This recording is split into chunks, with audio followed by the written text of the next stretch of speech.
ആൺപെൺ സൗഹൃദങ്ങളും പ്രണയവിവാഹവുമൊക്കെ സദാചാര പ്രശ്നമായും ദുരഭിമാനമായും കണ്ടിരുന്ന ഒരു സമൂഹമായിരുന്നു നമ്മുടേത്. പ്രത്യേകിച്ച് നമ്മുടെ പല വിശ്വാസ പ്രമാണങ്ങളും അത് പാപമാണെന്ന് പറഞ്ഞിരുന്നൊരു കാലഘട്ടമുണ്ട്. എന്നാൽ ഇപ്പോൾ സൗഹൃദത്തിൻ്റെയും ബന്ധങ്ങളുടെയും തലങ്ങൾ മാറി. ആണും പെണ്ണും ഒന്നിച്ചിരിക്കുന്നതും ചങ്ങാത്തം കൂടുന്നതും തെറ്റല്ലെന്ന ചിന്തയിലേക്ക് നമ്മുടെ കാഴ്ചപ്പാടുകൾ മാറി. കൗമാരപ്രായത്തിലെ കുട്ടികളുടെ പ്രണയത്തെ പോലും അംഗീകരിക്കേണ്ടതായും വരുന്നു. എന്നാൽ ഈ മാറുന്ന സംസ്കാരത്തിൻ്റെ അപകടവും കെണിയും തിരിച്ചറിയുന്നത് നല്ലതാണ്. കൗമാരത്തിലേക്ക് കടക്കുമ്പോൾ കുട്ടികളുടെ ചിന്തകളിലും കാഴ്ചപ്പാടിലും ബന്ധങ്ങളിലുമൊക്കെ മാറ്റങ്ങൾ വരാറുണ്ട്. സ്കൂളിൽ പഠിക്കുന്ന സമയത്തെ പ്രണയബന്ധങ്ങൾ വിദ്യാർത്ഥികളുടെ ഭാവിയും ജീവിതവും തകർക്കുന്ന സാഹചര്യം. കൊച്ചിയിൽ 10ാം ക്ലാസ് വിദ്യാർത്ഥിനിയും വിവാഹിതനായ ഒരു യുവാവും തമ്മിലുള്ള പ്രണയം കുട്ടികളുള്ള മാതാപിതാക്കൾ അറിഞ്ഞിരിക്കേണ്ടതാണ്. പഠനത്തിൽ അവൾ പിന്നോട്ട് പോയതോടെ ഫോൺ പരിശോധിച്ചപ്പോഴാണ് ടാക്സി ഡ്രൈവറുമായുള്ള മകളുടെ ബന്ധത്തെക്കുറിച്ച് അച്ഛനും അമ്മയും മനസ്സിലാക്കുന്നത്. ആ കേസിൽ പിന്നീട് എന്താണ് സംഭവിച്ചത്? വിശദമായി പരിശോധിക്കുകയാണ് പോലീസ് പട്രോൾ. സ്വാഗതം.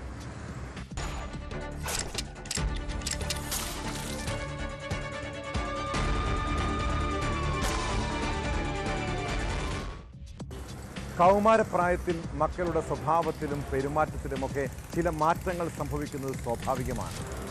അവർ പഠനത്തിൽ അല്പം പിന്നോട്ട് പോയാലും അതിശയപ്പെടാനില്ല. ഇത് മാതാപിതാക്കൾ ശ്രദ്ധിക്കാതെ വരുമ്പോഴാണ് കുട്ടികൾ പല ചതിക്കുഴികളിലും വീഴുന്നത്. കൊച്ചി നഗരത്തിലുള്ള ഒരു സ്കൂളിലെ 10ാം ക്ലാസ് വിദ്യാർത്ഥിനി പഠനത്തിൽ പിന്നോക്കം പോയതോടെ മാതാപിതാക്കളും അധ്യാപകരും അവളെ നിരീക്ഷിക്കാൻ തുടങ്ങി. ഓൺലൈൻ പഠനത്തിനായി മകൾക്ക് വാങ്ങി നൽകിയ മൊബൈൽ ഫോൺ ഒരു ദിവസം പരിശോധിച്ച അച്ഛനും അമ്മയും അത് കണ്ട് ഞെട്ടി. 15-കാരിയും വിവാഹിതനായ ഒരു യുവാവും തമ്മിൽ പ്രണയം. ചാറ്റുകൾ പരിശോധിച്ചതോടെ ടാക്സി ഡ്രൈവറായ കാമുകനൊപ്പം അവൾ പലപ്പോഴും ചുറ്റിക്കറങ്ങാൻ പോകുന്നുവെന്നും മനസ്സിലായി. ഇതോടെ കുടുംബം പോലീസിൽ പരാതി നൽകി. കേസിൽ വയനാട് ചീരാൽ സ്വദേശി നൌഷാദിനെ പോലീസ് അറസ്റ്റ് ചെയ്തു. ഇത്തരം പ്രണയച്ചതികൾ ഓരോ കുടുംബങ്ങളും കുട്ടികളും അറിഞ്ഞിരിക്കേണ്ടതാണ്.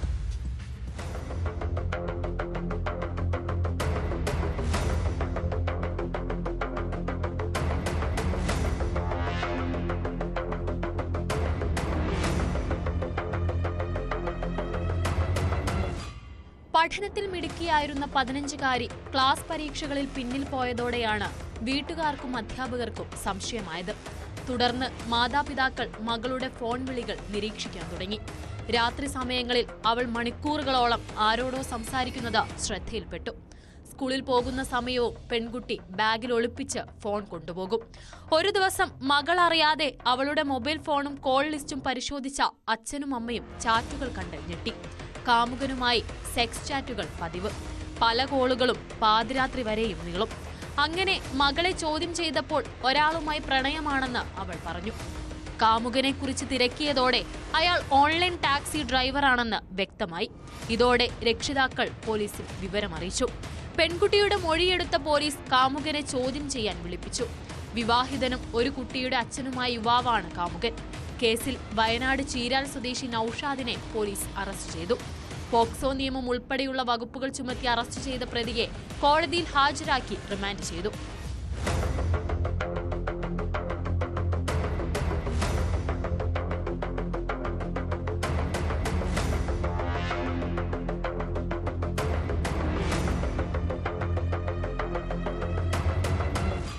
ഫോൺ വിളിച്ച് ആരും അറിയാതെ വരാൻ പറഞ്ഞ ശേഷം 15-കാരിയെ പലപ്പോഴും ഇയാൾ കാറിൽ കയറ്റി കൊണ്ടുപോകാറുണ്ടായിരുന്നുവെന്ന് അന്വേഷണത്തിൽ വ്യക്തമായി. പെൺകുട്ടിയുടെ ഫോണിലേക്ക് ഇയാൾ എല്ലാ ദിവസവും വിളിച്ചിരുന്നതായി കോൾ ലിസ്റ്റ് പരിശോധിച്ചതിൽ നിന്ന് പോലീസിന് വ്യക്തമായി. ഓൺലൈൻ ടാക്സി ഡ്രൈവറും വിദ്യാർത്ഥിനിയും തമ്മിലുള്ള സെക്സ് ചാറ്റ് ഉൾപ്പെടെ ഫോണിൽ നിന്ന് കണ്ടെത്തി. കൂട്ടുകാരുടെ വീട്ടിലേക്കെന്ന് പറഞ്ഞും പെൺകുട്ടി പലപ്പോഴും ഇയാൾക്കൊപ്പം കാറിൽ പോയിരുന്നുവെന്ന് വ്യക്തമായിട്ടുണ്ട്. നന്നായി പഠിച്ചിരുന്ന മകൾ പതിവിലും കൂടുതൽ മൊബൈലിൽ സമയം ചെലവഴിക്കുന്നത് ശ്രദ്ധയിൽപ്പെട്ടതോടെയാണ് മാതാപിതാക്കൾക്ക് അപകടം മണത്തത്. ഇയാൾ കൂടുതൽ പേരെ സമാനമായ രീതിയിൽ പ്രണയക്കെണിയിൽ പെടുത്തിയിട്ടുണ്ടോ എന്നും പോലീസ് പരിശോധിക്കുന്നുണ്ട്.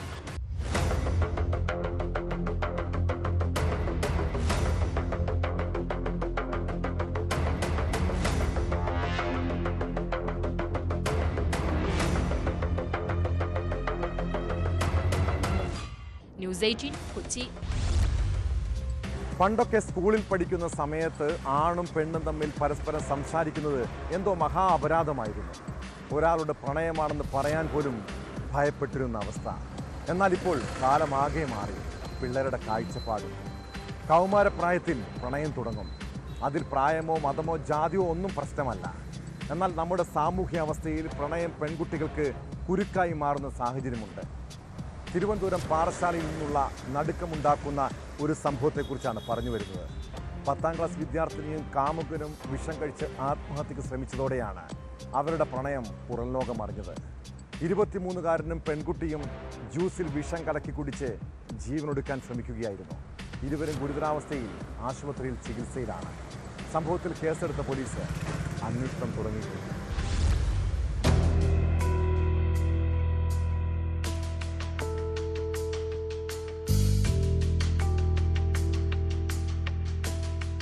പാറശാലയിൽ തിരക്കൊഴിഞ്ഞ സ്ഥലത്ത് വെച്ചാണ് സംഭവം.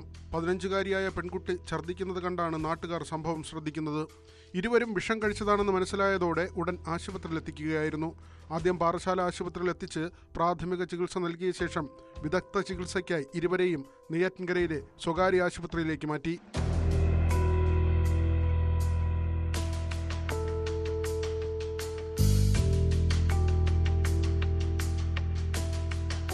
പോലീസ് സ്ഥലത്തെത്തി വിവരങ്ങൾ ശേഖരിച്ചു. ഇരുവരും പ്ലാമൂട്ടുക്കട സ്വദേശികളാണ്. 23-കാരനും പെൺകുട്ടിയും ഇവിടെ സംസാരിച്ചു നിൽക്കുകയായിരുന്നു. യുവാവാണ് ആദ്യം വിഷം കലക്കിയ ജ്യൂസ് കുടിച്ചത്. ഇത് കണ്ട പെൺകുട്ടിയും വിഷം കഴിക്കുകയായിരുന്നുവെന്നാണ് വിവരം. ഇരുവരുടെയും നില ഗുരുതരമായി തുടരുകയാണ്. ആത്മഹത്യാശ്രമത്തിനുള്ള കാരണം വ്യക്തമല്ല. സംഭവത്തിൽ കൂടുതൽ അന്വേഷണം നടത്തിവരുന്നതായി പോലീസ് പറഞ്ഞു.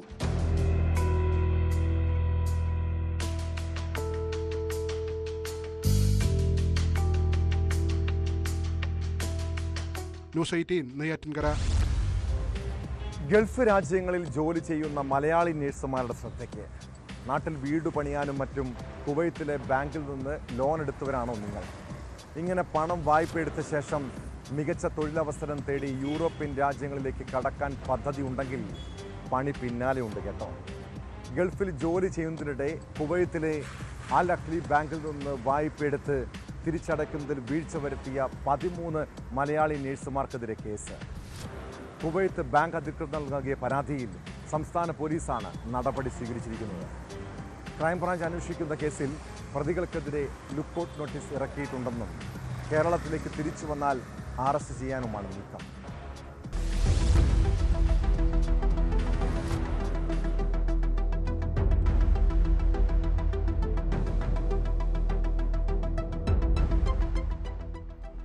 (2019 മുതൽ 2021 വരെയുള്ള കാലയളവിൽ കുവൈറ്റ് ആരോഗ്യ മന്ത്രാലയത്തിന് കീഴിൽ ജോലി ചെയ്യുന്നതിനിടയിലാണ് നഴ്സുമാർ ബാങ്കിൽ നിന്നും വായ്പ എടുത്തത്. 61 ലക്ഷം മുതൽ 91 ലക്ഷം വരെ ഓരോരുത്തരും ലോൺ എടുത്തു. ഏകദേശം 10.33 കോടിയാണ് മൊത്തം വായ്പാ തുകയെന്ന് ബാങ്ക് അധികൃതർ പറയുന്നു. തൊഴിൽ കരാർ അവസാനിപ്പിച്ച ശേഷം ഈ നഴ്സുമാർ കേരളത്തിലേക്ക് മടങ്ങിയെത്തി. എന്നാൽ പിന്നീട് മികച്ച അവസരങ്ങൾക്കായി യൂറോപ്പിലേക്കും പടിഞ്ഞാറൻ രാജ്യങ്ങളിലേക്കും കുടിയേറി. എന്നിട്ടും അവർ വായ്പ തിരിച്ചടച്ചിട്ടില്ല. ഇതോടെയാണ് അൽ അഹ്ലി ബാങ്ക് അധികൃതർ കേരള സംസ്ഥാന പോലീസ് മേധാവിക്ക് പരാതി നൽകിയത്. ഇതിന്റെ അടിസ്ഥാനത്തിൽ കോട്ടയം, എറണാകുളം ജില്ലകളിലായി കേസുകൾ രജിസ്റ്റർ ചെയ്തു. കുറവിലങ്ങാട്, അയർക്കുന്നം, വെള്ളൂർ, കടുത്തുരുത്തി, വൈക്കം, തലയോലപ്പറമ്പ് പോലീസ് സ്റ്റേഷൻ ഉൾപ്പെടെ കോട്ടയത്ത് 8 കേസുകളുണ്ട്. പുത്തൻകുരിശ്, പോത്താനിക്കാട്, വരാപ്പുഴ, അങ്കമാലി പോലീസ് സ്റ്റേഷൻ ഉൾപ്പെടെ എറണാകുളത്ത് 5 കേസുകളും രജിസ്റ്റർ ചെയ്തു.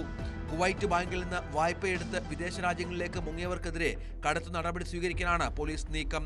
ഈ നഴ്സുമാർ ഇപ്പോൾ വിദേശത്ത് ഉയർന്ന ശമ്പളത്തിൽ ജോലി ചെയ്യുന്നുണ്ട്. എന്നിട്ടും അവർ വായ്പ തിരിച്ചടച്ചിട്ടില്ലെന്നാണ് ബാങ്ക് അധികൃതർ പറയുന്നത്.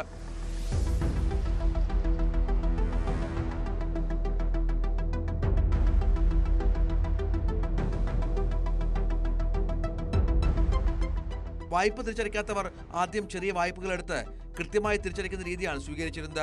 അതിനുശേഷം ബാങ്ക് അവർക്ക് വലിയ തുക വാഗ്ദാനം ചെയ്യുന്നു. തുടക്കത്തിൽ കുറച്ച് തവണകളായി പണമടച്ച ശേഷം വായ്പാ തുക തിരിച്ചടയ്ക്കാതെ ഇവർ രാജ്യം വിടും.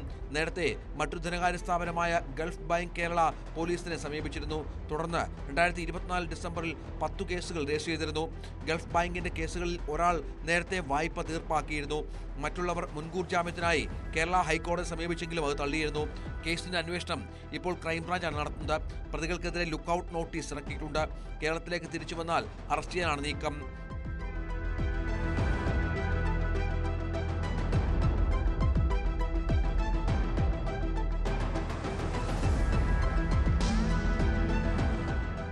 ന്യൂസ് 18 കൊച്ചി.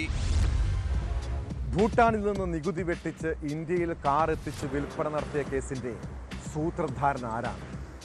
കള്ളപ്പണ ഇടപാടുകളായിരുന്നോ കാർ തട്ടിപ്പിന് പിന്നിൽ? ഓപ്പറേഷൻ നുങ്കൂറിന്റെ ഭാഗമായി കസ്റ്റംസ് നടത്തിയ പരിശോധനയിൽ നിർണായകമായ ചില വിവരങ്ങൾ ലഭിച്ചിട്ടുണ്ട്. കേരളത്തിലെ വിവിധയിടങ്ങളിൽ നിന്ന് പിടിച്ചെടുത്ത വാഹനങ്ങളുടെ ഉടമകളിൽ പലരെയും കസ്റ്റംസ് ചോദ്യം ചെയ്തു. കഴിഞ്ഞ ദിവസം ഗ്യാരേജിൽ നിന്ന് പിടിച്ചെടുത്ത ആഡംബര കാറിന്റെ ഉടമ മൂവാറ്റുപുഴ സ്വദേശി മാഹിൻ അൻസാരിയെ ചോദ്യം ചെയ്ത് വിട്ടയച്ചു.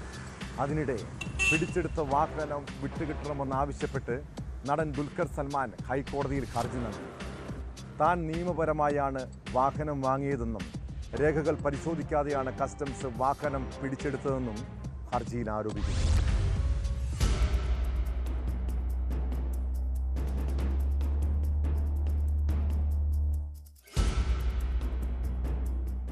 തന്റെ വാഹനം പിടിച്ചെടുത്ത നടപടി റദ്ദാക്കാൻ ഉദ്യോഗസ്ഥർക്ക് നിർദ്ദേശം നൽകണമെന്നാവശ്യപ്പെട്ടാണ് ദുൽഖർ സൽമാൻ ഹൈക്കോടതിയിലെത്തിയിരിക്കുന്നത്. കസ്റ്റംസ് നടപടി ചോദ്യം ചെയ്താണ് ഹർജി നൽകിയത്. നിയമവിധേയമായാണ് വാഹനം വാങ്ങിയതെന്നും ദുൽഖർ ഹർജിയിൽ വ്യക്തമാക്കുന്നു. താൻ നിയമപരമായി തന്നെയാണ് എല്ലാ ഇടപാടുകളും നടത്തിയിരിക്കുന്നതെന്നും ഹാജരാക്കിയ രേഖകളൊന്നും പരിശോധിക്കാതെ തീർത്തും നിയമവിരുദ്ധമായിട്ടാണ് തനിക്കെതിരെയുള്ള നടപടിയെന്നും ദുൽഖർ പറയുന്നു. ഓപ്പറേഷൻ നുങ്കൂറുമായി ബന്ധപ്പെട്ട ദുൽഖറിന്റെ 4 വാഹനങ്ങളാണ് സംശയനിഴലിലുള്ളത്. 2 ലാൻഡ് റോവറുകളുടെയും 2 നിസാൻ വാഹനങ്ങളുടെയും വിവരങ്ങളാണ് കസ്റ്റംസ് ആവശ്യപ്പെട്ടിരിക്കുന്നത്. അതിലൊരു കാർ ഇപ്പോൾ കസ്റ്റംസിന്റെ കസ്റ്റഡിയിലാണ്. അടുത്ത ദിവസം ദുൽഖറിനെ ചോദ്യം ചെയ്യാൻ വിളിപ്പിക്കാനുള്ള തീരുമാനത്തിലായിരുന്നു കസ്റ്റംസ്. വാഹനം സംബന്ധിച്ച എല്ലാ രേഖകളും ഹാജരാക്കാൻ തയ്യാറാണെന്ന് ദുൽഖർ നേരത്തെ വ്യക്തമാക്കിയിരുന്നു. ദുൽഖറിന്റെ ഹർജിയിൽ കസ്റ്റംസിനോട് ഹൈക്കോടതി വിശദീകരണം തേടിയിട്ടുണ്ട്. ഹർജി ചൊവ്വാഴ്ച വീണ്ടും പരിഗണിക്കും. നടന്മാരായ പൃഥ്വിരാജിന്റെയും അമിത് ചക്കാലക്കലിന്റെയും വാഹനങ്ങളും കസ്റ്റംസ് പിടിച്ചെടുത്തിരുന്നു. ഇവയുടെ വിശദാംശങ്ങൾ ഹാജരാക്കാൻ ആവശ്യപ്പെട്ടതിനെ തുടർന്ന് അമിത് കഴിഞ്ഞ ദിവസം കസ്റ്റംസിന് മുന്നിൽ ഹാജരായിരുന്നു. കഴിഞ്ഞ ദിവസം ഗ്യാരേജിൽ നിന്ന് പിടിച്ചെടുത്ത ലാൻഡ് ക്രൂയിസറിന്റെ ഉടമ മൂവാറ്റുപുഴ സ്വദേശി മാഹിൻ അൻസാരിയെ ചോദ്യം ചെയ്ത് വിട്ടയച്ചു. താൻ കബളിപ്പിക്കപ്പെട്ടതാണെന്നും വ്യാജരേഖകൾ താൻ നൽകിയിട്ടില്ലെന്നും ഇയാൾ പറഞ്ഞു.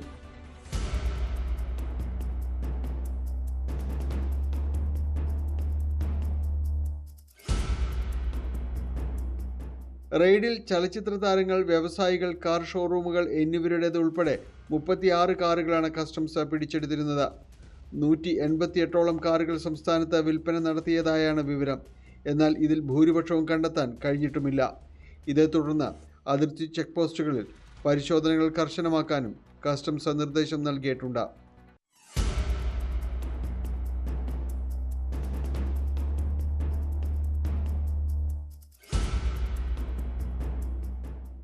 ന്യൂസ് 18 കൊച്ചി. സൈബർ കേസിൽ നാടകീയ അറസ്റ്റ്, മണിക്കൂറുകൾ നീണ്ട ചോദ്യം ചെയ്യൽ, വ്യാപക റെയ്ഡ്, ഒടുവിൽ കോടതിയിൽ ഹാജരാക്കിയപ്പോൾ പ്രതിക്ക് ജാമ്യം. യൂട്യൂബർ KM ഷാജഹാനെതിരായ നടപടിയിൽ എവിടെയാണ് പോലീസിന് പിഴച്ചത്?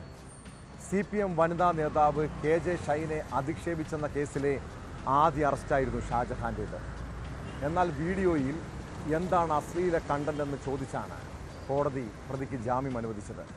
സമാനമായ കുറ്റകൃത്യം ആവർത്തിക്കരുതെന്നും തെളിവുകൾ നശിപ്പിക്കരുതെന്നും നിർദ്ദേശം നൽകിയിട്ടുണ്ട്. വീഡിയോ ചെയ്തത് ബോധ്യങ്ങളുടെ അടിസ്ഥാനത്തിലെന്നും താനെന്നും ഇരകൾക്ക് വേണ്ടി പോരാടിയ വ്യക്തിയാണെന്നും KM ഷാജഹാൻ പ്രതികരിച്ചു.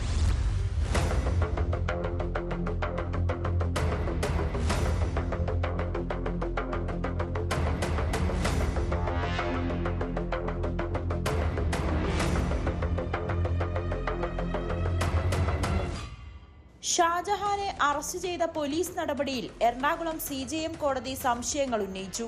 ചെങ്ങമനാട് SIക്ക് ആരാണ് ഷാജഹാനെ അറസ്റ്റ് ചെയ്യാൻ അധികാരം നൽകിയതെന്ന് ചോദിച്ച കോടതി റിമാൻഡ് റിപ്പോർട്ടിൽ ലൈംഗിക ചുവയുള്ള എന്തെങ്കിലും വാക്കുകൾ ഉണ്ടോ എന്ന് കാണിച്ചു തരാൻ ആവശ്യപ്പെട്ടു. ആവലാതിക്കാരിക്ക് പുറത്തു പറയാൻ പോലും പറ്റാത്ത രീതിയിൽ നിരന്തരമായി വാർത്ത കൊടുത്തുവെന്ന് പബ്ലിക് പ്രോസിക്യൂട്ടർ വാദിച്ചു. തുടർച്ചയായി കുറ്റകൃത്യങ്ങൾ ഷാജഹാൻ ആവർത്തിക്കുകയാണെന്നും കസ്റ്റഡിയിൽ ചോദ്യം ചെയ്യണമെന്നും പ്രോസിക്യൂട്ടർ ആവശ്യപ്പെട്ടു. കേസിനാസ്പദമായ വീഡിയോയിൽ എന്താണ് അശ്ലീല കണ്ടന്റെന്നും കോടതി ചോദിച്ചു. സമാനമായ കുറ്റകൃത്യം ആവർത്തിക്കരുതെന്നും തെളിവുകൾ നശിപ്പിക്കരുതെന്നും നിർദ്ദേശം നൽകിയ കോടതി KM ഷാജഹാന് ജാമ്യം നൽകി. താനെന്നും ഇരകൾക്കു വേണ്ടി പോരാടിയ ആളാണെന്നും ഷാജഹാൻ പ്രതികരിച്ചു. സ്ത്രീത്വത്തെ അപമാനിച്ചു എന്ന വാദം ഒരിടത്തും നിലനിൽക്കില്ലെന്ന് തെളിഞ്ഞു കഴിഞ്ഞു. വീഡിയോ ചെയ്തത് ബോധ്യങ്ങളുടെ അടിസ്ഥാനത്തിലാണ്. ഒരു സംഭവം പൊതുമണ്ഡലത്തിൽ അവതരിപ്പിക്കുക മാത്രമാണ് ചെയ്തതെന്നും ഷാജഹാൻ. അല്ലാതെ എന്നെ സംബന്ധിച്ചിടത്തോളം ഞാൻ ഒരു തെറ്റും ഒരു കുറ്റവും ഞാൻ ചെയ്തിട്ടില്ല. ഞാൻ കഴിഞ്ഞ 10-25 വർഷക്കാലമായി കേരളത്തിലെ പൊതുരംഗത്ത് പ്രവർത്തിക്കുന്ന ഒരാളാണ്. ഈ ലൈംഗികാരോപണ കേസുകളിലും സ്ത്രീപീഡനവുമായി ബന്ധപ്പെട്ടുള്ള കേസുകളിലെല്ലാം തന്നെ നിരന്തരമായി ഇരകൾക്ക് വേണ്ടി വിട്ടുവീഴ്ചയില്ലാത്ത പോരാട്ടം നടത്തുന്ന ഒരു പൊതുപ്രവർത്തകനും സാമൂഹ്യ പ്രവർത്തകനുമാണ് ഞാൻ. ഇരകൾക്ക് വേണ്ടി പോരാടിക്കൊണ്ടിരിക്കുന്ന ഒരാളാണ് ഞാൻ. ഇരയ്ക്ക് അനുകൂലമായിട്ട് അർത്ഥശങ്കക്കിടയില്ലാത്ത വിധം നിലപാടെടുത്ത ഒരു പൊതുപ്രവർത്തകനും സാമൂഹ്യ പ്രവർത്തകനുമാണ് ഞാൻ.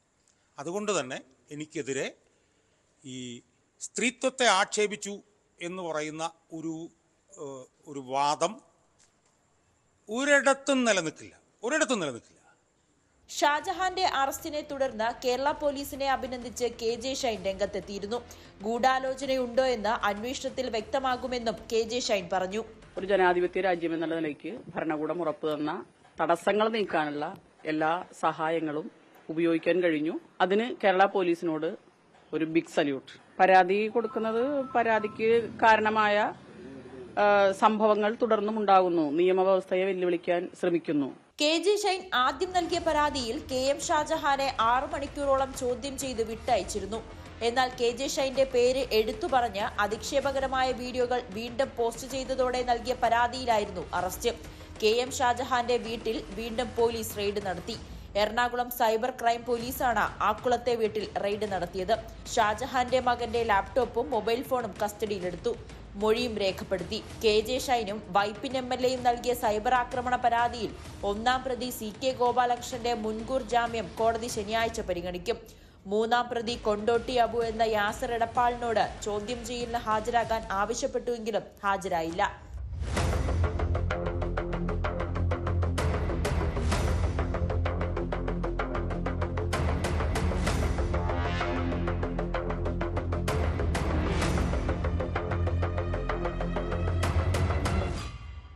News 18 കൊച്ചി.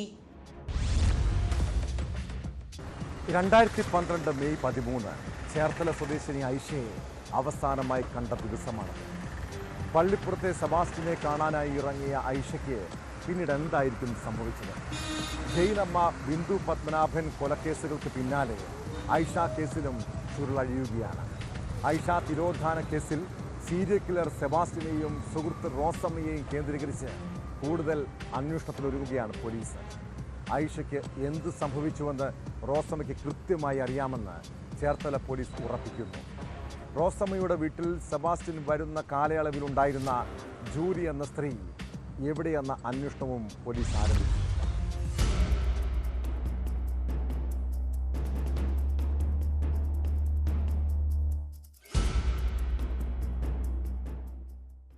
പോലീസ് സ്റ്റേഷനിൽ റോസ്പെച്ചി ഇരിക്കുന്ന സമയത്ത് ഐഷയുടെ ഫോണിൽ നിന്ന് കോൾ വന്നില്ലേ? വന്നുകൊണ്ടിരുന്നു. അന്നേരം ഞാൻ അത് സംബന്ധിച്ച് പോലീസുകാരോട് സംസാരിച്ചില്ലേ? അന്നേരം പറഞ്ഞു ഇതേ ഐഷയുടെ കോളാന്ന് പറഞ്ഞ് എടുത്ത് കാണിച്ചു. അവർ നോക്കുകയും ചെയ്തു. അവരെന്നാ ചെയ്തു? ചേർത്തല പോലീസ് സ്റ്റേഷനായിരുന്നു. അതെ. അവരത് അന്വേഷിച്ചില്ലായിരിക്കും, അല്ലെങ്കിൽ ഇതിന് മറുപടി കിട്ടുകയല്ലോ. ഐഷയ്ക്ക് എന്ത് സംഭവിച്ചതായിരിക്കും എന്നാണ് റോസ്പെച്ചി കരുതുന്നത്? ജീവനോടെ ഉണ്ടെന്ന് കരുതുന്നുണ്ടോ? ഉണ്ടായിരുന്നല്ലേ എവിടെ ആയാലും വെച്ചെന്നെ വിളിച്ചെന്നെമായിരുന്നു. എങ്ങനെയായാലും ഞാനുമായിട്ട് ബന്ധപ്പെട്ടേനെ. കാണാതായ 2012 മെയ് 13 ഐഷ പോയത് അടുത്തിടെ മൃതദേഹാവശിഷ്ടങ്ങൾ കണ്ടെത്തിയ ചേർത്തല പള്ളിപ്പുറത്തെ സെബാസ്റ്റ്യന്റെ വീട്ടിലേക്കാണെന്നാണ് അന്വേഷണ സംഘത്തിന്റെ നിഗമനം. വാങ്ങാൻ ഉദ്ദേശിച്ച ഭൂമിയുടെ രജിസ്ട്രേഷൻ നടക്കാനിരിക്കെ സെബാസ്റ്റ്യൻ നൽകിയ പണം തിരികെ വാങ്ങാനാണ് ഐഷ പള്ളിപ്പുറത്തെ വീട്ടിൽ എത്തിയതെന്ന് സെബാസ്റ്റ്യന്റെ മുൻ പെൺസുഹൃത്തായ റോസമ്മ ന്യൂസ് 18നോട് വെളിപ്പെടുത്തിയിരുന്നു. എന്നാൽ റോസമ്മ സെബാസ്റ്റ്യനെ പറ്റിയുള്ള പല കാര്യങ്ങളും മറച്ചുവെക്കുന്നുണ്ടെന്നാണ് പോലീസിന്റെ നിഗമനം. ആദ്യമായിട്ട് ഞാൻ ഈ സെബാസ്റ്റ്യനെ കാണുന്നത് അയാൾ അവരുടെ വീടിൻ്റെ അരപ്രൈസ് ഞാൻ മുമ്പ് പറഞ്ഞില്ലേ അരപ്രൈസിലിരിക്കുന്നതാണ്. അപ്പോൾ അവിടെ JCB കൊണ്ടുവന്ന് അവരുടെ പുരയിടത്തിൽ പിന്നെ വേരൊക്കെ തെങ്ങിൻ്റെയും മരത്തിൻ്റെയൊക്കെ വേര് മാന്തിക്കുന്നുണ്ട്. അങ്ങനെ ആരും ചെയ്യാത്ത കാരണം ഇവർ സ്ഥലത്തില്ലാഞ്ഞുകൊണ്ട് ഞാൻ ചോദിച്ച് നോക്കാൻ പോയതാണ് അയൽവാസി എന്ന നിലയിൽ. അന്നേരം അയാൾ ചോദിച്ചു എന്നോട് എന്താ നോക്കുന്നതെന്ന്. ഞാൻ പറഞ്ഞില്ല ഇത് ആരാ മതം എന്താണ് ആരാണെന്ന് അറിയാനാണെന്ന് പറഞ്ഞു. അത് എന്നെ ഏൽപ്പിച്ചിട്ട് പോയതാണെന്ന് പറഞ്ഞു. എന്നിട്ട് എന്നെ അങ്ങോട്ട് വിളിച്ച് വരാം. ഞാൻ പറഞ്ഞു അങ്ങോട്ട് വരേണ്ട കാര്യം എനിക്കില്ല, എനിക്ക് വേറെ ജോലിയുണ്ടെന്ന് പറഞ്ഞു. ഞാൻ ഇനി പോരുകയും ചെയ്തു. അങ്ങനെയാണ് ആ മനുഷ്യനെ ആദ്യമായിട്ട് കാണുന്നത്. ഐഷയും റോസമ്മയും സെബാസ്റ്റ്യനും ഒന്നിച്ചുണ്ടായിരുന്ന കാലയളവിൽ റോസമ്മയ്ക്കൊപ്പം വീട്ടിലുണ്ടായിരുന്ന ആളാണ് ജൂലി. ബന്ധുവെന്നാണ് റോസമ്മ ജൂലിയെ പരിചയപ്പെടുത്തുന്നത്. പിന്നീട് ആ വീട്ടിൽ നിന്ന് അപ്രത്യക്ഷയായ ജൂലിയും മകനും ഇപ്പോൾ എവിടെയെന്ന് ആർക്കും അറിയില്ല. ജൂലിക്ക് റോസമ്മയുടെയും സെബാസ്റ്റ്യന്റെയും ഇടപാടുകളെക്കുറിച്ച് വ്യക്തമായ ധാരണ ഉണ്ടാകാൻ സാധ്യതയുണ്ടെന്നാണ് അന്വേഷണ സംഘം സംശയിക്കുന്നത്. മറ്റാരെങ്കിലും ജൂലിയെ അപായപ്പെടുത്തിയെന്ന സംശയം അയൽവാസിയായ നൌഷാദ് ന്യൂസ് 18 ഉന്നയിച്ചിരുന്നു. റോസമ്മ പറയുന്ന ഒരു 100-90% കാര്യങ്ങളും വാസ്തവവിരുദ്ധമായിട്ടുള്ള കാര്യങ്ങളാണ് റോസമ്മ പറയാറുള്ളത്. റോസമ്മ ആദ്യമേ സെബാസ്റ്റ്യനെ അറിയില്ല എന്ന് പറഞ്ഞു, വരാറില്ല എന്ന് പറഞ്ഞു. ഐഷയാണ് ഈ സെബാസ്റ്റ്യനെ റോസമ്മക്ക് പരിചയപ്പെടുത്തി കൊടുത്തെന്ന് പറഞ്ഞു.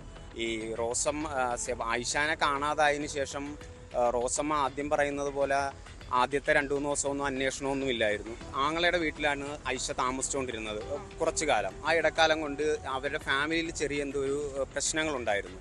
അതുകൊണ്ട് തന്നെയാണ് ആദ്യമേ ഇവർ റോസമ്മ വന്ന് പറഞ്ഞത് കൊണ്ടിട്ടാണ് ഇവർ അധികം ഗവനിക്കാതിരുന്നത്. നമ്മുടെ അറിവ് ശരിയാണെന്നുണ്ടെങ്കിൽ ഈ ആങ്ങളയുടെ വീട്ടുകാരാണ് ആദ്യം മകനെ വിവരം അറിയിക്കുന്നത്. അതിനുശേഷമാണ് റോസമ്മ അറിയിക്കുന്നതും മകനാണ് സ്റ്റേഷനിൽ പരാതി കൊടുക്കാനായിട്ട് ഐഷാനെ കാണുന്നില്ല എന്നും പറഞ്ഞു പോകുന്നത്. ചേർത്തല സിഐയുടെ നേതൃത്വത്തിൽ 9-അംഗ പ്രത്യേക അന്വേഷണ സംഘമാണ് ഐഷ തിരോധാനം അന്വേഷിക്കുന്നത്. സെബാസ്റ്റ്യനെ കേസിൽ പ്രതിചേർത്ത് കൊലപാതക കുറ്റം ചുമത്താനുള്ള നീക്കം പോലീസ് ഊർജിതമാക്കി. ബിന്ദു കേസിൽ കസ്റ്റഡിയിലുള്ള സെബാസ്റ്റ്യനിൽ നിന്നും ഐഷ കേസിലെ വിശദാംശങ്ങളും പോലീസ് തേടുന്നുണ്ട്. ശരണ്യ സ്നേഹജൻ, ന്യൂസ് 18 ആലപ്പുഴ. കൊല്ലം പുനലൂരിലെ റബ്ബർ തോട്ടത്തിൽ കത്തിക്കരിഞ്ഞ നിലയിൽ മൃതദേഹം കണ്ടെത്തിയ കേസിൽ ഇരുട്ടിൽ തപ്പുകയാണ് പോലീസ്. കൊല്ലപ്പെട്ടത് സ്ത്രീയോ പുരുഷനോ എന്നതിൽ ഇപ്പോഴും വ്യക്തതയില്ല. ഇടതുകാലിന് സ്വാധീനമില്ലാത്ത ആളാണ് കൊല ചെയ്യപ്പെട്ടതെന്ന് പോലീസ് പറയുമ്പോഴും ആളെ കണ്ടെത്താൻ സാധിക്കാത്തത് അന്വേഷണത്തിന് വെല്ലുവിളിയാണ്. മരിച്ചത് ആരെന്ന് കണ്ടെത്തിയാലേ കൊലയാളി സംഘത്തിലേക്ക് അന്വേഷണം എത്താൻ കഴിയും. അതിനിടെ തമിഴ്നാട് പോലീസിൽ നിന്നും അന്വേഷണ സംഘം വിവരങ്ങൾ ശേഖരിക്കുന്നുണ്ട്. സമീപ പ്രദേശങ്ങളിലെ CCTV ഉൾപ്പെടെ പരിശോധിക്കാനും നീക്കം തുടങ്ങി.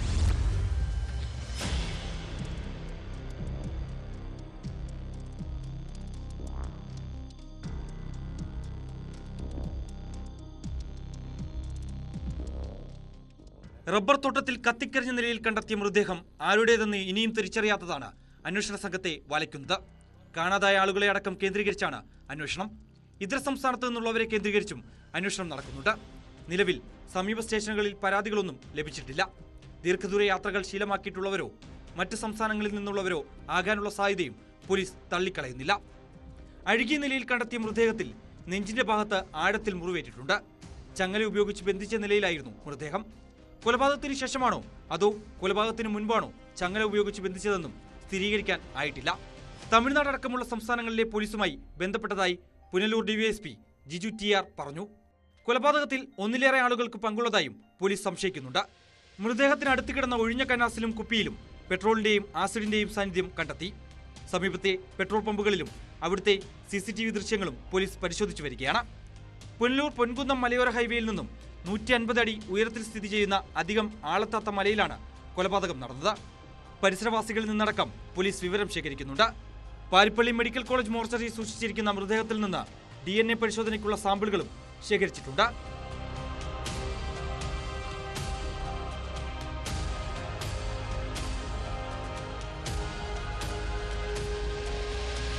ന്യൂസ് 18 പുനലൂർ. നമ്മളൊരു തെറ്റ് ചെയ്താൽ കുറ്റബോധം കാലങ്ങളോളം വേട്ടയാടാം. പ്രത്യേകിച്ച് ആ കേസിൽ പിടിക്കപ്പെട്ടാൽ അപമാനഭാരവും പേറേണ്ടി വരും. പ്രായപൂർത്തിയാകാത്ത പെൺകുട്ടിയെ പീഡിപ്പിച്ച കേസിൽ അറസ്റ്റിലായ ശേഷം ഇടുക്കി കുമളി സ്വദേശി കുമാർ പിന്നെ പുറം ലോകം കണ്ടിട്ടില്ല. പോക്സോ കേസായതിനാൽ സ്വന്തം വീട്ടുകാർ പോലും തിരിഞ്ഞു നോക്കിയില്ല. അങ്ങനെ കുറ്റബോധം വേട്ടയാടിയത് കാരണമാണോ എന്നറിയില്ല. കുമാർ പീരുമേട് സബ് ജയിലിൽ വെച്ച് ജീവനൊടുക്കി. ജയിലിലെ ശുചിമുറിയിൽ തൂങ്ങി മരിച്ച നിലയിലാണ് പ്രതിയെ കണ്ടെത്തിയത്. മരിക്കുന്നതിന് ദിവസങ്ങൾക്ക് മുൻപ് അയാൾ പ്രേതങ്ങളെക്കുറിച്ചും മരണത്തെക്കുറിച്ചും സഹതടവുകാരോട് സംസാരിച്ചു.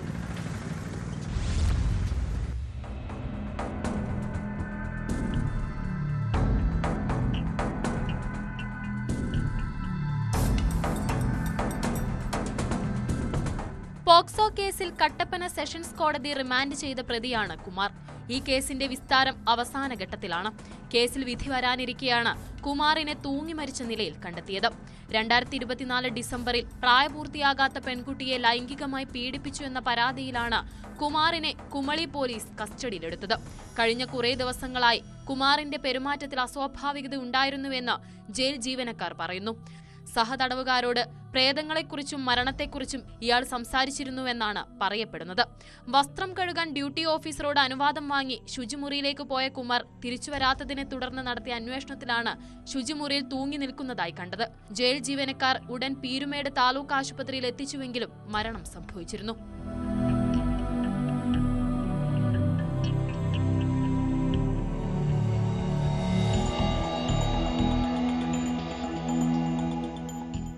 പീരുമേട് ഡിവൈഎസ്പി വിശാൽ ജോൺസൺ ജയിലിലെത്തി പ്രാഥമിക പരിശോധന നടത്തി. കുമാറിന്റെ മൃതദേഹം പീരുമേട് താലൂക്ക് ആശുപത്രിയിൽ വിശദമായ പരിശോധനകൾക്കായി സൂക്ഷിച്ചിരിക്കുകയാണ്. ഉന്നത പോലീസ് ഉദ്യോഗസ്ഥരുടെ മേൽനോട്ടത്തിലുള്ള പരിശോധനകൾക്ക് ശേഷം മൃതദേഹം ഇടുക്കി മെഡിക്കൽ കോളേജിലെത്തിച്ച് പോസ്റ്റ്മോർട്ടം നടത്തും.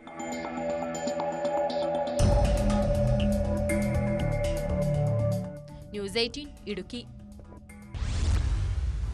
സ്ഥാപനത്തിലെ ഉടമയുടെയും ഉപഭോക്താക്കളുടെയും പ്രശംസയും വിശ്വാസ്യതയും നേടിയെടുത്ത ജീവനക്കാരി, ആ വിശ്വാസം മുതലെടുത്ത് അവൾ നടത്തിയ തട്ടിപ്പും മോഷണവും എല്ലാവരെയും ഞെട്ടിച്ചിരിക്കുകയാണ്. കൊട്ടാരക്കര ചെങ്ങമ്മനാട് പ്രവർത്തിക്കുന്ന മണിരത്നം സ്വർണ്ണപ്പണയ സ്ഥാപനത്തിലായിരുന്നു മോഷണം. പട്ടാടി സ്വദേശിനിയും സ്ഥാപനത്തിലെ റീജിയണൽ മാനേജറുമായ ആര്യ മോഹനാണ് മോഷണം നടത്തിയത്.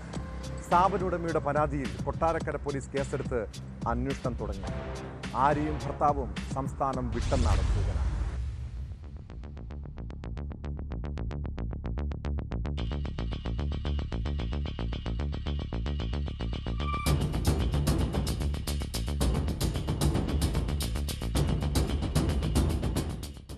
ഒൻപത് മാസമായി ആര്യ സ്വർണ്ണപ്പണയ സ്ഥാപനമായ മണിരത്നത്തിൽ ജോലി ചെയ്തു വരികയായിരുന്നു. 19-ന് സ്ഥാപനത്തിൽ നടത്തിയ ഓഡിറ്റിംഗിൽ 263 ഗ്രാം പണയ സ്വർണം ലോക്കറിൽ നിന്നും നഷ്ടമായതായി കണ്ടെത്തി. സ്ഥാപനോടമ CCTV പരിശോധിച്ചപ്പോൾ ആര്യ മോഹൻ സ്വർണം അപഹരിക്കുന്ന ദൃശ്യങ്ങൾ ലഭിച്ചു. ചോദ്യം ചെയ്തപ്പോൾ യുവതി കുറ്റം സമ്മതിക്കുകയും ചെയ്തു.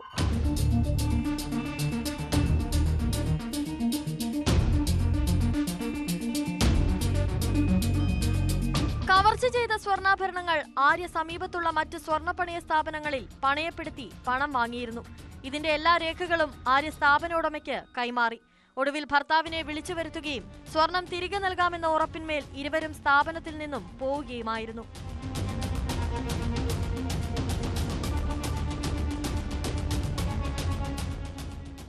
തുടർന്നുള്ള 2 ദിവസം സ്ഥാപനത്തിലെത്താതെയായ ആര്യയെ തിരക്കി ഇവരുടെ വീട്ടിലെത്തിയ മണിരത്നത്തിലെ ജീവനക്കാർ ശരിക്കും ഞെട്ടി. ആര്യ ആഡംബര ജീവിതം നയിച്ചു വരികയായിരുന്നുവെന്നും കാറുകൾ രൊക്കം പണത്തിന് വാങ്ങിയതായും ഇവർ മനസ്സിലാക്കി. ഉടൻ തന്നെ സ്ഥാപനം ആര്യക്കെതിരെ കൊട്ടാരക്കര പോലീസിൽ പരാതി നൽകുകയായിരുന്നു. 26 ലക്ഷം രൂപ വരുന്ന 263 ഗ്രാം സ്വർണ്ണാഭരണങ്ങളാണ് ആര്യമോഹൻ കവർന്നത്. ലോക്കറിൽ 22 കവറുകളിലാക്കി സൂക്ഷിച്ചിരുന്ന സ്വർണ്ണാഭരണങ്ങൾ കവർച്ച ചെയ്യുന്ന ദൃശ്യങ്ങൾ പോലീസ് ശേഖരിച്ചു. ഒളിവിൽ കഴിയുന്ന ആര്യയ്ക്കും ഭർത്താവിനുമെതിരെ പോലീസ് അന്വേഷണം ഊർജിതമാക്കിയിട്ടുണ്ട്.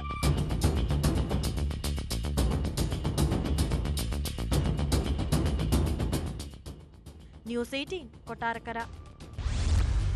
കണ്ണൂർ മോറാഴ സ്വദേശി ലക്ഷ്മണ് പ്രായം 66. പോക്സോ കേസിൽ അയാൾക്ക് കോടതി വിധിച്ചത് 30 വർഷം തടവ് ശിക്ഷ.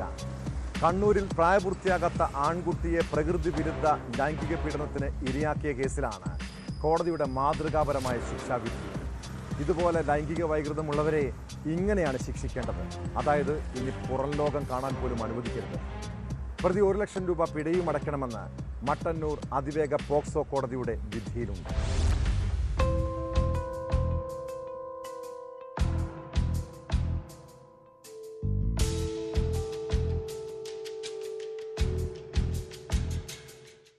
കണ്ണൂർ ടൗൺ പോലീസ് സ്റ്റേഷൻ പരിധിയിലെ പ്രായപൂർത്തിയാകാത്ത ആൺകുട്ടിയെയാണ് സെക്യൂരിറ്റി ജീവനക്കാരനായ പ്രതി ഭീഷണിപ്പെടുത്തിയും പ്രലോഭിപ്പിച്ചും ലൈംഗികമായി ഉപദ്രവിച്ചത്.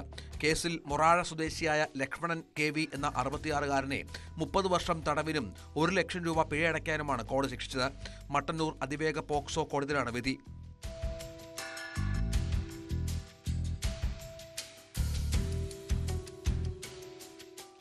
സംഭവവുമായി ബന്ധപ്പെട്ട് ആദ്യം വളവട്ടണം പോലീസ് ഇൻസ്പെക്ടർ ഷൈൻ KP ആണ് കേസെടുത്തത്. തുടർന്ന് അന്വേഷണം ആരംഭിക്കുകയും സംഭവസ്ഥലം കണ്ണൂർ ടൗൺ പോലീസ് സ്റ്റേഷൻ പരിധിയിലായതിനാൽ കേസ് അവിടേക്ക് മാറ്റുകയുമായിരുന്നു. തുടർന്ന് town police inspector Subhash Babu അന്വേഷണം പൂർത്തിയാക്കി കുറ്റപത്രം സമർപ്പിച്ചു. അതിവേഗ പോക്സോ കോടതി ജഡ്ജി അനീറ്റ ജോസഫാണ് പ്രതിക്ക് ശിക്ഷ വിധിച്ചത്. കേസിൽ പ്രോസിക്യൂഷനു വേണ്ടി special public prosecutor advocate Sheena PV ഹാജരായി.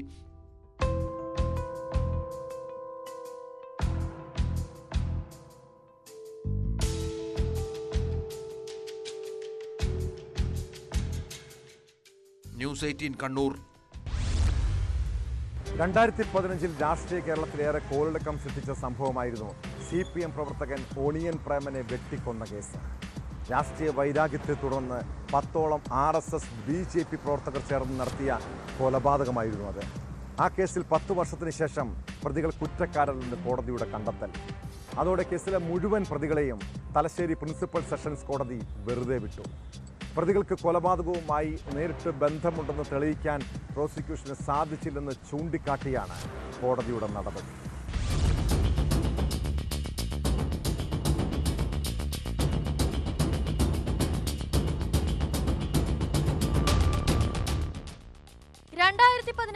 ഫെബ്രുവരി 25-നാണ് CPM പ്രവർത്തകനായ ഒണിയൻ പ്രേമൻ കൊല്ലപ്പെടുന്നത്. ചിറ്റാരിപ്പറമ്പ് ടൗണിൽ വെച്ച് രാത്രി 9ഓടെ കാറിലും ബൈക്കിലും എത്തിയ ഒരു സംഘം ആളുകൾ പ്രേമനെ ആക്രമിക്കുകയായിരുന്നു.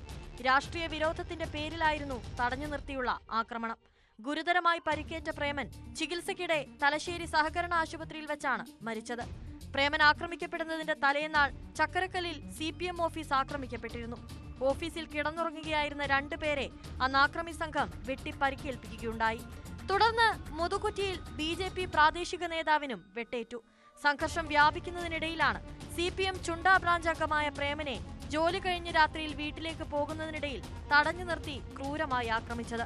കേസിൽ പ്രതികളായ 10 BJP RSS പ്രവർത്തകരെയാണ് തലശ്ശേരി ജില്ലാ സെഷൻസ് കോടതി ജഡ്ജി KT നിസാർ അഹമ്മദ് വെറുതെ വിട്ടത്.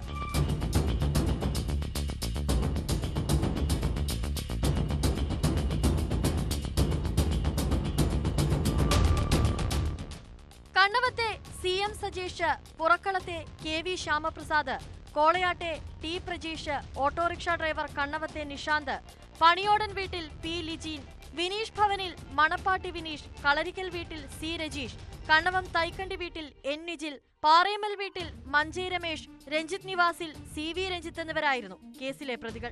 2ാം പ്രതിയായ K ശ്യാമപ്രസാദ് പിന്നീട് കൊല്ലപ്പെട്ടിരുന്നു. പ്രതികൾക്കെതിരെ തെളിവുകൾ ഹാജരാക്കാൻ പ്രോസിക്യൂഷന് സാധിച്ചില്ലെന്ന് കോടതി വിലയിരുത്തി. CPM നേതാക്കൾ നൽകിയ പട്ടിക പ്രകാരമാണ് RSS BJP പ്രവർത്തകരെ പ്രതികളാക്കിയതെന്ന് BJP ആരോപിച്ചു. വിധിക്കെതിരെ മേൽക്കോടതിയെ സമീപിക്കാൻ ഒരുങ്ങുകയാണ് കുടുംബം. പ്രതികൾക്ക് വേണ്ടി അഡ്വക്കേറ്റ് PS ഈശ്വരൻ, advocate P Premarajan, advocate T Sunilkumar എന്നിവർ കോടതിയിൽ ഹാജരായി.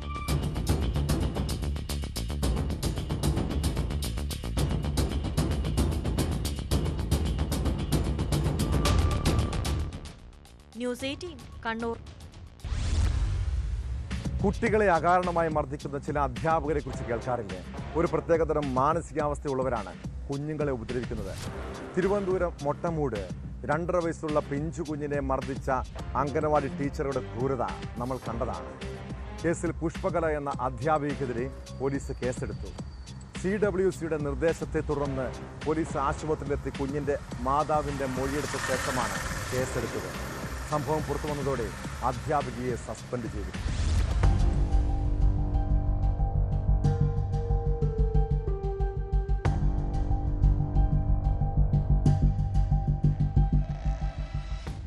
രണ്ടേമുക്കാൽ വയസ്സ് മാത്രമുള്ള കുഞ്ഞിന്റെ മുഖത്ത് കൈവീശി അടിച്ചതായാണ് പരാതി. ബുധനാഴ്ചയായിരുന്നു സംഭവം. കുഞ്ഞിനെ തൈക്കാട് ആശുപത്രിയിൽ പ്രവേശിപ്പിച്ച് ചികിത്സ നൽകി. ആശുപത്രി അധികൃതരാണ് തമ്പാനൂർ പോലീസിനെ വിവരമറിയിച്ചത്. ബാലാവകാശ കമ്മീഷനും പരാതി കൈമാറിയിരുന്നു. സംഭവത്തിൽ പുഷ്പകല എന്ന അധ്യാപികയ്ക്കെതിരെ പോലീസ് കേസെടുത്തു. ജുവനൈൽ ജസ്റ്റിസ് നിയമപ്രകാരമാണ് നരുവാമൂട് പോലീസ് കേസെടുത്തിരിക്കുന്നത്. അന്വേഷണ വിധേയമായി അധ്യാപികയെ സസ്പെൻഡ് ചെയ്തിട്ടുണ്ട്.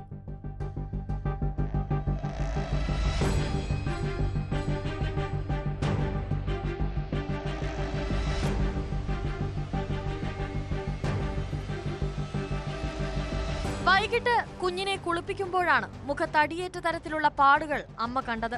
3 വിരൽപ്പാടുകളാണ് കുഞ്ഞിന്റെ മുഖത്തുണ്ടായിരുന്നത്. ബന്ധുക്കൾ നടത്തിയ അന്വേഷണത്തിലാണ് അധ്യാപിക മർദ്ദിച്ചതായി കണ്ടെത്തിയത്. അതേസമയം കുട്ടിയെ അടിച്ചിട്ടില്ലെന്ന നിലപാടിൽ ഉറച്ചു നിൽക്കുകയാണ് അധ്യാപിക.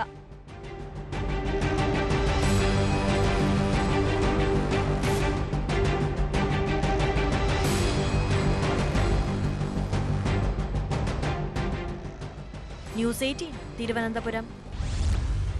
പണ്ടൊക്കെ നാട്ടിൻപുറങ്ങളിലും ഉത്സവ പറമ്പുകളിലും പണം വെച്ചുള്ള ചീട്ടുകളികൾ ഒരു വിനോദമായിരുന്നു. എന്നാൽ ഇത്തരം നിയമവിരുദ്ധ പ്രവർത്തനങ്ങൾ പലരെയും കടക്കണിയിൽ വീഴ്ത്തിയിട്ടുണ്ട്. എന്നാൽ ചെറിയ പണം വെച്ചുള്ള രീതിയിൽ നിന്ന് ഇപ്പോൾ ആയിരങ്ങളും ലക്ഷങ്ങളും മാറി മറിയുന്ന വിനോദമായി ചീട്ടുകളി മാറി.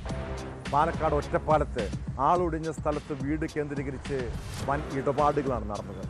പണം വെച്ച് ചീട്ട് കളിച്ച 24 പേർ പോലീസിന്റെ പിടിയിലായി. ഇവരിൽ നിന്ന് 1/4 ലക്ഷത്തിലധികം രൂപയും കൂടുതൽ പണമിടപാടുകൾ സൂചിപ്പിക്കുന്ന അനുബന്ധ സാമഗ്രികളും കണ്ടെത്തി.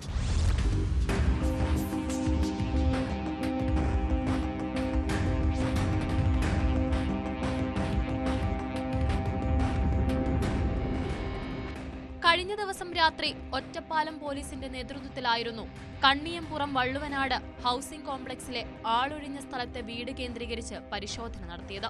ഒറ്റപ്പാലം, വാണിയംകുളം, പനയൂർ, ഓങ്ങല്ലൂർ, വാടാനംകുറിശി, ചെറുതുരുത്തി, കുളപ്പുള്ളി, സൗത്ത് പനവണ്ണ സ്വദേശികളാണ് പോലീസിന്റെ പിടിയിലായത്. വീട്ടുടമ ഉൾപ്പെടെ 24 പേർക്കെതിരെയാണ് കേസെടുത്തിട്ടുള്ളത്. ഇവരിൽ നിന്ന് 1/4 ലക്ഷത്തിലധികം രൂപയും കൂടുതൽ പണമിടപാടുകൾ സൂചിപ്പിക്കുന്ന ടോക്കണുകളും കോയിനുകളും കണ്ടെത്തി.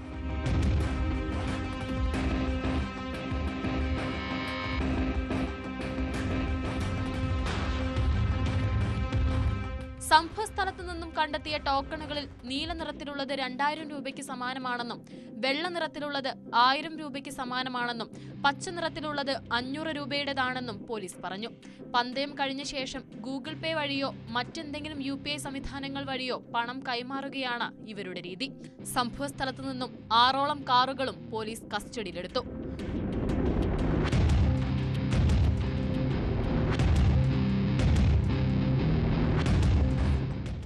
ന്യൂസ് 18 പട്ടാമ്പി. രാത്രിയിലും പകലും ആളും അനക്കവുമുള്ള പ്രദേശമാണ് പാലക്കാട് പട്ടാമ്പി നഗരം. ഒരു ഇല അനങ്ങിയാൽ പോലും ആളുകൾ ഓടിക്കൂടും. എന്നാൽ നഗരമധ്യത്തിൽ പ്രവർത്തിക്കുന്ന ഒരു ജ്വല്ലറി കുത്തി തുറന്ന് പുലർച്ചെ കവർച്ച നടന്നത് പുറം ലോകം അറിഞ്ഞില്ല. പട്ടാമ്പി റെയിൽവേ സ്റ്റേഷൻ ജംഗ്ഷനിൽ പ്രവർത്തിക്കുന്ന ആരാധന ജ്വല്ലറിയിലാണ് കവർച്ച ഉണ്ടായത്. ഡിസ്പ്ലേ വെച്ചിരുന്ന സ്വർണം നഷ്ടപ്പെട്ടെന്നാണ് പ്രാഥമിക നിഗമനം. ഇത്രയും ആൾത്തിരക്കുള്ള സ്ഥലത്ത് കവർച്ച നടന്നത് പോലീസിനെയും നാട്ടുകാരെയും അമ്പരപ്പിച്ചിരിക്കുന്നു. മോഷ്ടാക്കൾക്ക് വേണ്ടി CCTV ദൃശ്യങ്ങൾ കേന്ദ്രീകരിച്ചാണ് പോലീസിന്റെ അന്വേഷണം.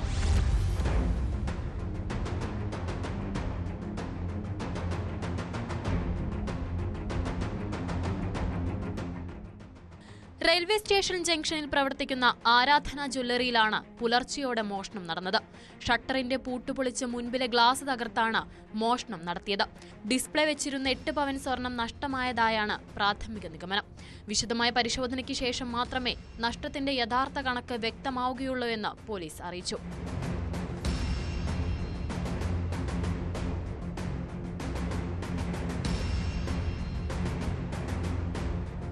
പട്ടാമ്പി തെക്കുമുറി സ്വദേശി ഉണ്ണികൃഷ്ണന്റേതാണ് സ്ഥാപനം. രാത്രിയിലും പകലും നിരന്തരം വാഹനങ്ങൾ പോകുകയും ആളുകൾ ഉണ്ടാവുകയും ചെയ്യുന്ന സ്ഥലത്താണ് മോഷണം നടന്നിരിക്കുന്നത്. ഷൊർണൂർ DYSP മനോജ് കുമാർ, പട്ടാമ്പി SHO അൻഷാദ് എന്നിവരുടെ നേതൃത്വത്തിലുള്ള പോലീസും ഡോഗ് സ്ക്വാഡും വിരലടയാള വിദഗ്ധരും സ്ഥലത്തെത്തി പരിശോധന നടത്തി. സമീപത്തെ വ്യാപാര സ്ഥാപനങ്ങളിലെ CCTV ദൃശ്യങ്ങളും പോലീസ് പരിശോധിച്ചു വരുന്നു.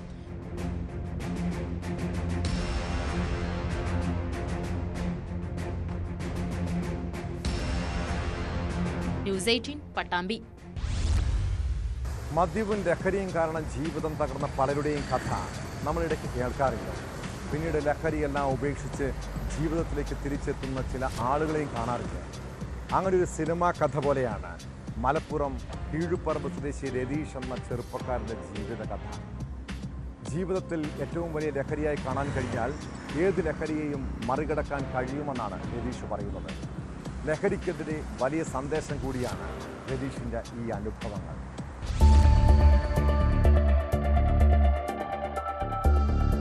മദ്യപാനം എന്ന് പറഞ്ഞാൽ ഒരു 3-4 കാറ്റഗറിയിലുള്ള മദ്യപരുണ്ട്. അതിൽ ഏറ്റവും അവസാനത്തെ ഒരു ഘട്ടത്തിലുള്ളൊരു മദ്യപാനിയായിരുന്നു ഞാൻ. മദ്യം ഞാൻ കഴിക്കില്ല, മദ്യം എന്നെ കഴിക്കുന്ന ഒരു അവസ്ഥയിലായിരുന്നു ഉണ്ടായിരുന്നത്. മദ്യം രതീഷിന്റെ ജീവിതത്തിൽ നിന്ന് കവർന്നത് ഏറെയുണ്ട്. 24-ാം വയസ്സിൽ ഉള്ളം കൈയിൽ കിട്ടിയ പോലീസ് ജോലി, സുഖമായി ജീവിക്കാനുള്ള ശമ്പളം കിട്ടിയിരുന്ന ഖത്തറിലെ ജോലി, ചെറുതെങ്കിലും ജീവിക്കാൻ കഴിയുമായിരുന്ന നാട്ടിലെ ബിസിനസ്. ജീവിതത്തിൽ അതുകൊണ്ട് നഷ്ടങ്ങൾ മാത്രമുള്ളൂ എനിക്ക്. കാരണം ഇപ്പോൾ എനിക്ക് 39 വയസ്സായി. ഇതിനിടയ്ക്ക് ഞാൻ പറഞ്ഞു 24 വയസ്സിനിടയ്ക്ക് ഒരു ജീവിതത്തിൽ എവിടെയോ നല്ല രീതിയിൽ എത്തിപ്പെടേണ്ട ഒരു വ്യക്തിയായിരുന്നു ഞാൻ. MSP പിന്നെ ഒരു ജോലി എനിക്ക് കിട്ടി മീൻസ് അങ്ങനെയല്ല. ഞാൻ PSC പാസ്സായി. പിന്നെ ഫിസിക്കൽ കഴിഞ്ഞ് നേരം എൻ്റെ SLC ബുക്കിൽ PSCയുടെ ഇതിൽ ചെറിയ ഡേറ്റ് ഓഫ് ബർത്ത് ചെറിയ എനിക്ക് ശരിക്കും 6/8/86 ഞാൻ. അപ്പോൾ അതിൽ 8/6/86 അപ്പോൾ സാറ് പറഞ്ഞു ഇത് അവിടെ പോയി തിരുത്തി വന്നാൽ മതി എന്ന് പറഞ്ഞ് ഞാൻ അങ്ങോട്ട് അവിടെ നിന്ന് ഇറങ്ങി. തിരുത്താൻ പോയ ഞാൻ പിന്നെ രണ്ടെണ്ണം അടിക്കാൻ തിരിഞ്ഞ് ഇത് തിരുത്താൻ പോവാണ്ട് അതിലേക്ക് പോയി എന്നുള്ള. അതിന് ശേഷം പിന്നെ ഞാൻ ഗൾഫിൽ പോയി. വലിയൊരു ശമ്പളത്തിലല്ലെങ്കിലും ഒരു ബുദ്ധിമുട്ടില്ലാത്തൊരു ജോലിയിൽ നല്ല രീതിയിൽ വർക്ക് ചെയ്തിട്ടുണ്ട്. ആ ജീവിത സുഖങ്ങളൊക്കെ മദ്യപാനം കൊണ്ട് തന്നെ ഞാൻ അവിടെ നിന്ന് ഒഴിവാക്കി പോകുന്നതാണ്. ഒരു ഭ്രാന്ത് എന്ന് പറഞ്ഞാൽ ഇതെനിക്കൊരു ഭ്രാന്തായിരുന്നു മദ്യപാനം എന്ന് പറഞ്ഞാൽ. ഒടുവിൽ താൻ ഏറ്റവും സ്നേഹിക്കുന്ന ഭാര്യ 2 കുഞ്ഞുമക്കളെയും കൊണ്ട് പടിയിറങ്ങിയപ്പോഴാണ് രതീഷ് മദ്യം കുടിച്ചു പറ്റിച്ച ജീവിതത്തെക്കുറിച്ച് ഓർക്കാൻ തുടങ്ങിയത്. മോനെ ഒറ്റ നോട്ടം കണ്ട് ഞാൻ സന്തോഷിക്കണമല്ലോ. ഈ സന്തോഷിച്ചും വരുമ്പോഴും സങ്കടം വരുമ്പോഴാണ് മദ്യപിക്കുക ശരിക്കും പറയാം. നമ്മൾ ഓരോ കാരണങ്ങൾ കണ്ടെത്തും മദ്യപിക്കാനുള്ള. അപ്പം അന്ന് ഞാൻ ഇതുപോലെ മോനെ കണ്ടു. ജസ്റ്റ് ബാറിലേക്കാണ് വന്ന്. ഈ കൊറോണ സസ്യമായത് ബാറിലേക്ക് പോയിട്ട് ബാറിൽ നിന്ന് കഴിക്കാൻ പറ്റില്ല, സാധനം കിട്ടും. 2-3 ഫുള്ളോ ഞാൻ മേടിച്ചിട്ട് അതെൻ്റെ അവസാനത്തെ വാങ്ങലതായിരുന്നു. മകനും മദ്യത്തെ ഉപേക്ഷിച്ച രതീഷിന്റെ പുതിയ ജീവിതത്തിനും ഒരേ പ്രായമാണ്. ജീവിതത്തിൽ എന്നെല്ലാം നഷ്ടപ്പെട്ടു. പിന്നെ വൈഫ് പോലും എനിക്ക് നഷ്ടപ്പെട്ടു പോകുമെന്ന് തോന്നിയപ്പോഴാണ് ഞാൻ ഇങ്ങനെ ജീവിക്കേണ്ട ആളല്ലല്ലോ എന്നൊരു തോന്നൽ, തിരിച്ചറിവ്, ഒരു തോന്നലുണ്ടായതുകൊണ്ട് എന്താ പറയുക, ഞാനങ്ങനെ എന്തെങ്കിലും എനിക്ക് മാറ്റം വേണമെന്ന് എനിക്ക് തന്നെ ഇങ്ങനെ തോന്നി. ഒരു സുഹൃത്ത് വഴി, എൻ്റെ രമേശ് എന്ന് പറയുന്ന എൻ്റെ റിലേറ്റീവാണ്, സുഹൃത്താണ്. മൂപ്പരാണ് എന്നെ നമ്മുടെ ഫിലിപ്പ് മമ്പാട് സാറെടുത്ത് ഞങ്ങളൊന്ന് ഇതുപോലെ ഒരു കുറച്ച് സംസാരിച്ചു. അപ്പോൾ ഇങ്ങനെ നിർത്തണം എന്നുള്ള രീതിയിൽ പുള്ളി എന്നെ സംസാരിച്ചപ്പോഴും അപ്പോൾ എന്താ പറയുക, എനിക്ക് നിർത്തണം എന്ന് ആഗ്രഹം ഉണ്ടായിരുന്നു. ഇന്നിപ്പോൾ പരസ്യ ബോർഡുകളുടെ നിർമ്മാണ മേഖലയിലാണ് രതീഷ്. വലിയ ഒട്ടേറെ സ്ഥാപനങ്ങളുമായി ബന്ധം. രാവും പകലും വിശ്രമമില്ലാതെ ഓടി നടന്ന് ജോലി ചെയ്യുകയാണ് ഇപ്പോഴീ 39-കാരൻ. ഒപ്പം പിന്തുണയുമായി ഭാര്യയും മക്കളും അമ്മയും അച്ഛനും എല്ലാവരുമുണ്ട്. സ്വന്തമായിട്ട് ഫ്ലാറ്റിൽ താമസിക്കുന്ന അവൻ്റെ ജോലി കാര്യങ്ങൾ ഇപ്പോൾ അവൻ്റെ ലഹരി അവൻ പറഞ്ഞ പോലെ തന്നെ അവൻ്റെ ജോലിയാണ്. പിന്നെ മോളപ്പോൾ ഒരാളെടുത്ത് അല്ല 2 ഡാൻസിന് ഇവിടെ ഉണ്ട്. പിന്നെ അരങ്ങേറ്റം കഴിഞ്ഞു. ഇതൊക്കെ ഇങ്ങനെ ഒരു മദ്യപാനത്തിലൂടെ ആണെങ്കിൽ ഇങ്ങനെയൊന്നും വരില്ലായിരുന്നു. അപ്പം അരങ്ങേറ്റത്തിനൊക്കെ ഗുരുവായൂർ പോയി അരങ്ങേറ്റം കഴിഞ്ഞു. ഇതൊക്കെ ഈ മദ്യപാനം നിർത്തിയോണ്ടാണ് ഞങ്ങൾക്ക് പറ്റിയത്. ആ കാര്യത്തിലൊക്കെ ഞാൻ വളരെ സന്തോഷമാണ്. മദ്യം കുടിച്ചു പറ്റിച്ച ജീവിതം തിരിച്ചുപിടിച്ച്